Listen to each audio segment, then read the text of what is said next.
આ દ્રશ્યો છે ચામુંડા સોસાયટીના, જ્યાં ટાવરથી સ્થાનિકો તેમજ રહીશો પરેશાન છે. ટાવર પર બેઠેલા કબૂતરોના મોત અને કબૂતરની વીટથી દુર્ગંધ જે ત્રાહિમામ પુકારી ઉઠ્યા છે રહીશો. કબૂતરના મોત ન થાય તે માટે ટાવર પર ડબ્બા બાંધી નવો તુક્કો અજમાયો છે. સ્થાનિકોએ આક્ષેપ કરતા જણાવ્યું કે ટાવરનો એગ્રીમેન્ટ પતી ગયો છે. ટાવર એરિયામાં ગંદકી ફેલાવે છે અને રહેણાંક વિસ્તારમાં ટાવર જોખમરૂપ પણ છે. મોડી રાત્રે ટાવર પર નશીલા દ્રવ્યોનું સેવન કરી લોકો આવે છે અને ત્યારે રાત્રે બહાર નીકળવું ખૂબ જ મુસીબત બની જાય છે.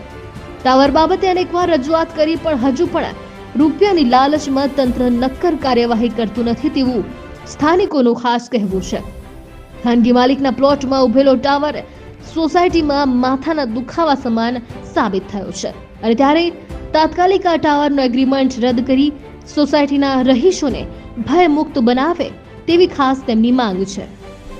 અમારી સોસાયટી આ ચામુંડા સોસાયટીમાં ટાવર પહેલી વાત તો કે અનલીગલી ઊભો કરેલો છે અને એનો કરાર પૂરો થયેલો હોય પણ છતાં રાત્રે ને દિવસે રાત્રે 12 વાગે આવે અને અંદર અવાજ કરે અને નીચે એટલી ગંદકી છે કે કોઈ હિસાબ નથી.